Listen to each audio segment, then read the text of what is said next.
yeah, what I'm going to do is I'm going to give you an idea for something you can do in the classroom. What you're going to need here is basically a computer with ChatGPT set up, screen projector for all to see. And this is what we need for this, is a piece of written work.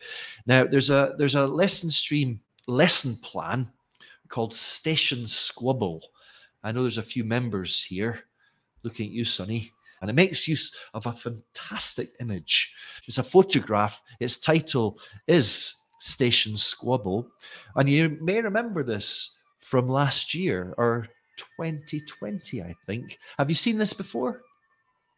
Yes, it won the Wildlife Photographer of the Year People's Choice Award in, what's the year? I think it's 2020, that's right. Two mice which had been foraging separately on a platform in the London Underground are depicted fighting over a crumb that they'd found simultaneously.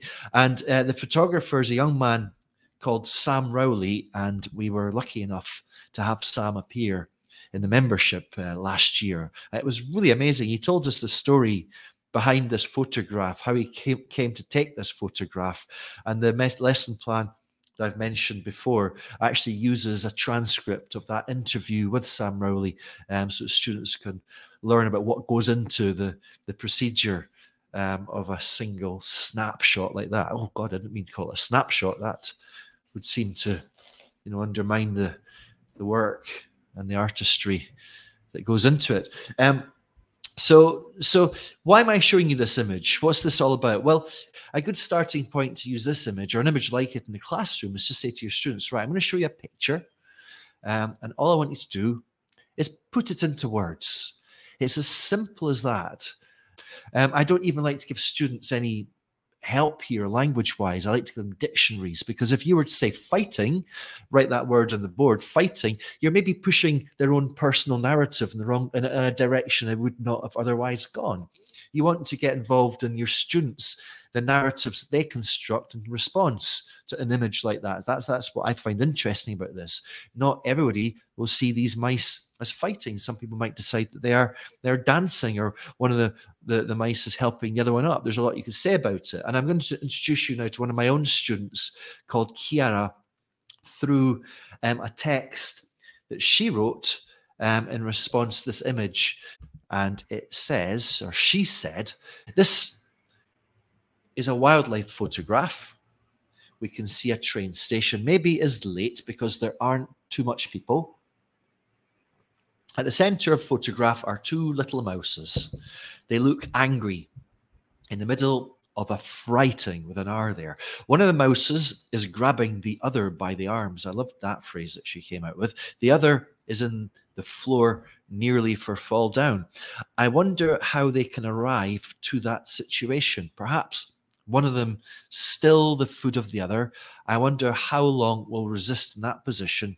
Maybe the mouse nearly to the floor will slip with its tail. So you've done that task with your students. They've all written something, created a text based on the image that they've seen. What's quite nice is if we can find a text like this, and this is a prime candidate, because it does the task well. Kiara's maybe she's a weak A2 or a strong A1, and so we can see what she's trying to say. We can get that, but there's a lot of room for improvement, isn't there? And so what we can do is we can use this text for a sort of whole class focus. Everyone working on this text simultaneously, and the task is quite simply, what feedback would you give Kiara? But this text is small enough, I would say, to actually ask your students to rewrite the text in its entirety from start to finish, and try to make corrections, make improvements when you can, and build on Kiara's ideas. And you've got to, of course, have a student who is happy for that to be done. Also, for this to work, you also need students to hand in, or at least create their text on a digital format, because you want to be able to copy paste it. But that's an issue to consider. So what we've done here, we've copied this text and put it into ChatGPT. and I've asked the question, ChatGTP, the following text was written by a learner of English to describe a photograph. Can you rewrite the text, improve it when possible, and correct mistakes? Now, so just to recap, your students have already rewritten the text, offered feedback to Kiara, improvements when necessary. They can do this in pairs, they can do this in small groups, so it can be collaborative. And now we're asking ChatGTP to do the same. And so let me just show you what ChatGTP has come up with here. Okay, so this is a wildlife photograph. We can see a train station in the background, possibly indicating that it is late, as there are not many people present. In the center of the photograph, we can see two small mice. They appear to be angry and in the midst of a scuffle. One mouse is gripping the other by its arms, while the other is close to falling to the ground. I'm curious as to how these two mice ended up in this situation. It could be that one of them stole food from the other. I also wonder how long they will remain in this position, and if the mouse close to falling will manage to escape using its tail. Now, I wonder what you think of this. I've got a task for you. I want you to compare these two texts. The first one, Kiara, which I've indicated with the little girl emoji, because that is what Kiara looks like. And the second one is ChatGTP's reformulated version, indicated by a little robot there. Just have a look at them. And does anybody have anything to say? Any comments to make? That's a good point, Courtney. I've got three things that I'd like to say, and that's the first thing. It's a lovely phrase, isn't it? In a written register, in the midst of a scuffle, is rather poetic, isn't it?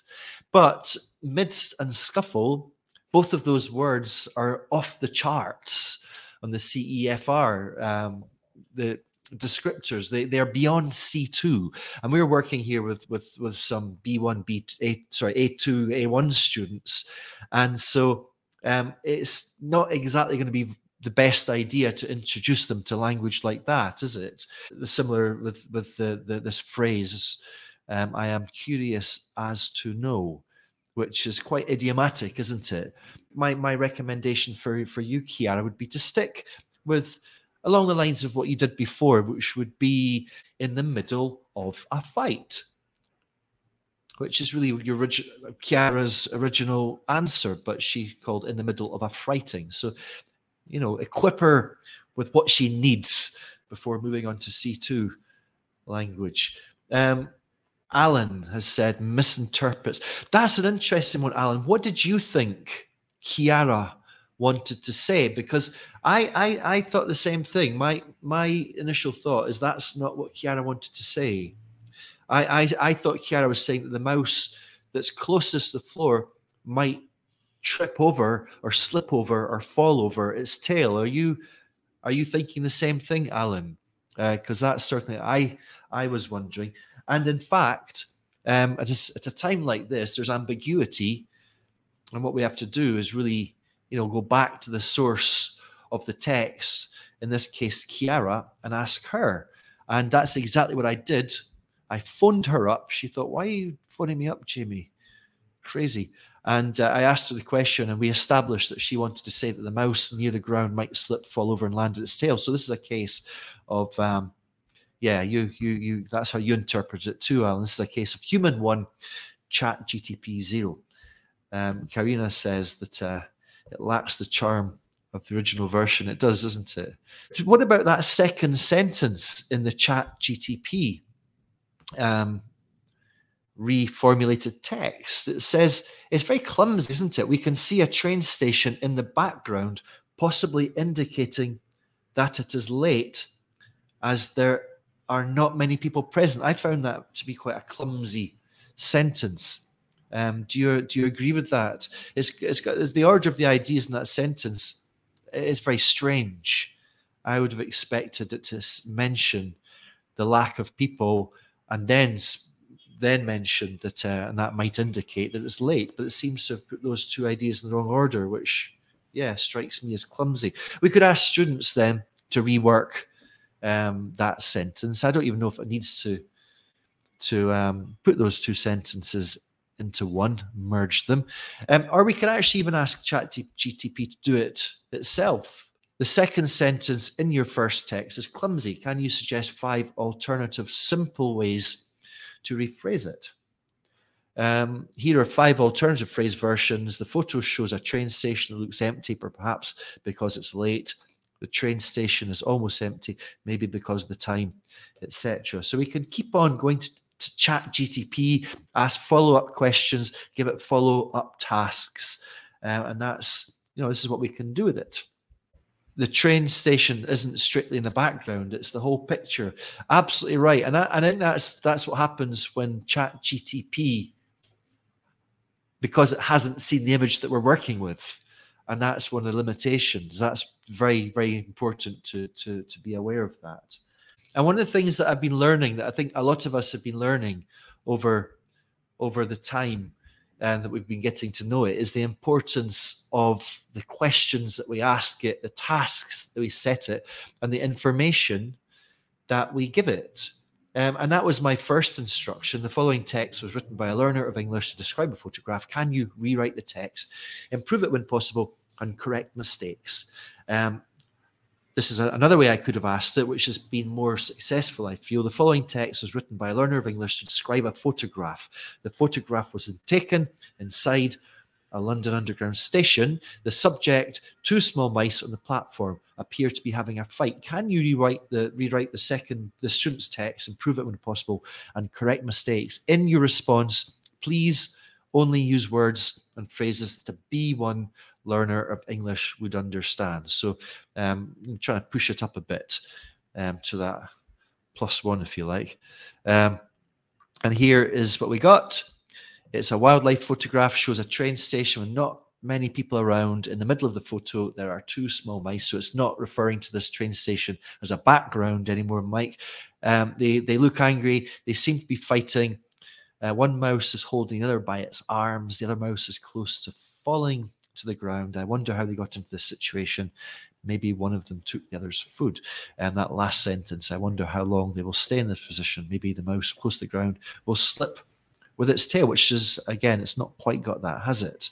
I would love this as a student, just to be able to look at alternative ways to express ideas, and trying to, give me some alternative ways to rewrite this text. But I would also be wanting a human being, an expert user of English, who could, give me what I need, could, this is where ChatGPT is failing. This is where it's giving you a good answer. In other words, the teacher. A few of you said, is this going to kill our jobs? And it's not. No.